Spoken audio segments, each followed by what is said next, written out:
Ciao, benvenuti! Oggi parleremo di kakebo, non preoccupatevi, non è una brutta parola, significa letteralmente dal giapponese libro di casa.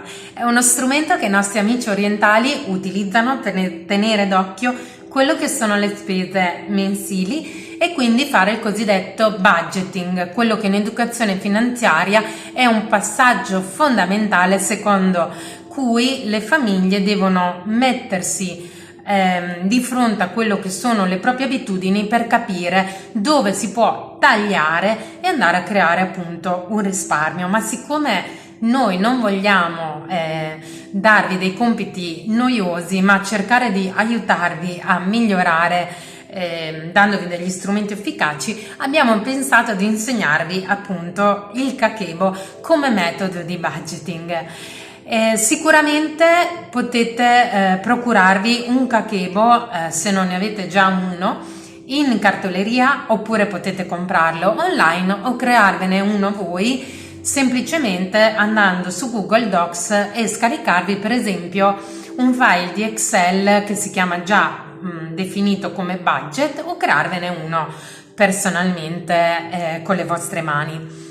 Ricordatevi che il kakebo è sempre previsto dalla composizione di 12 mesi, non ci sono indicazioni di giorni, di numeri da nessuna parte. Una volta che avrete fra le mani il vostro kakebo, ricordatevi di pianificare mensilmente quello che sono le entrate e le uscite di denaro, ma anche le aspettative, cioè quanto ci piacerebbe risparmiare. Ogni giorno poi si compilano le apposite caselle dedicate alle spese e alle entrate effettive.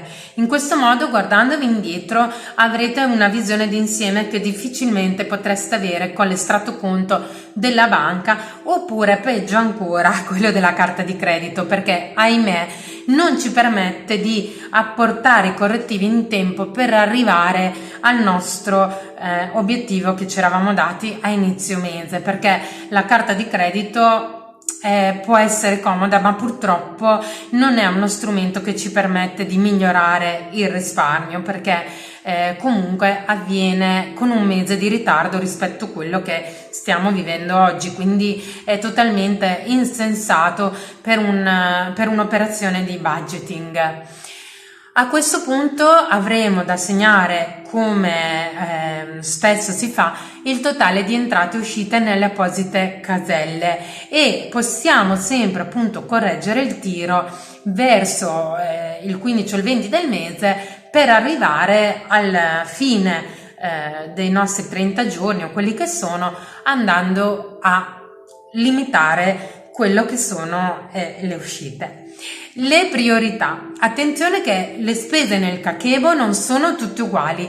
Prima di tutto troviamo le spese fisse, cioè quelle che esistono già. Sono il canone d'affitto, le rate del mutuo, le bollette, i canoni di noleggio dell'auto, gli abbonamenti, e poi ci sono le uscite che si suddividono in 4 categorie. Quindi le spese di sopravvivenza, cibo, trasporto, spese per la salute, medicinali, optional, quindi tempo libero, appunto palestre, sport, anche occasionali, e poi la cultura, quindi cinema, teatro e chi più ne ha più ne metta. Infine ci sono le spese extra, quindi l'emergenza, gli acquisti di elettrodomestici e tutto quello che potremmo dire che sono i cosiddetti imprevisti.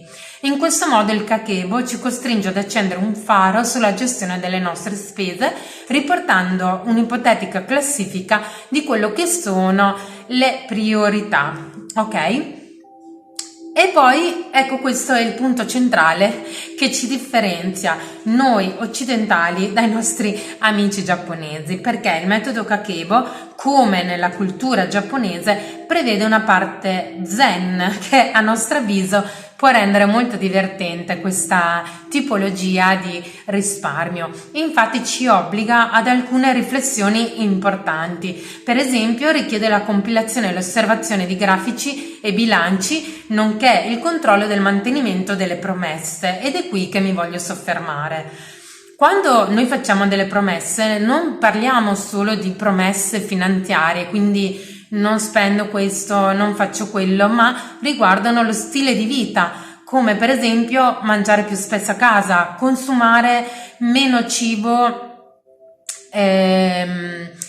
industriale, per esempio, che non ha grande qualità, quindi incide sulle spese della nostra salute, muoversi con i mezzi pubblici, quindi riguarda la prevenzione che appunto va a giovare anche sul nostro stato fisico. Il punto di forza infatti del metodo Kakebo è proprio la capacità di unire l'aspetto pratico dei conti a quello zen appunto dell'autodisciplina e le riflessioni che poi sono sempre fatte da noi, quindi sono sicuramente qualcosa che dobbiamo sentire quando la diciamo, perché se io mi dico smetto di fumare perché fa bene alla salute, però non ci credo veramente, lo scrivo ma non smetterò mai di fumare. Magari per un altro la motivazione può essere che un pacchetto di sigarette che costa 4-5 euro può significare un risparmio di 150 euro in un mese, quindi 1800 euro in un anno, ma l'importante è che troviate il vostro motivo zen. Per esempio alcune persone possono dire smetto di fare l'abbonamento annuale in palestra perché tanto ci vado quei 4, 5, 6 mesi, poi d'estate che fa caldo non ci vado, ma mi do l'obiettivo zen di andare a correre, quindi risparmierò sulla palestra ma continuerò a stare bene e potrò risparmiare quei soldi e andare in palestra quando effettivamente la mia spesa la vado a utilizzare e vado a goderne. Il metodo Kakebo quindi obbliga a riflessioni importanti, ok? E in questo modo diciamo che gestire il budget sarà molto più divertente. E a questo punto noi potremo svoltare pensando che questo metodo sia non solo appunto un ottimo modo per risparmiare, ma anche una riflessione intelligente sulle nostre abitudini e sulla nostra salute, che comunque è sicuramente una spesa.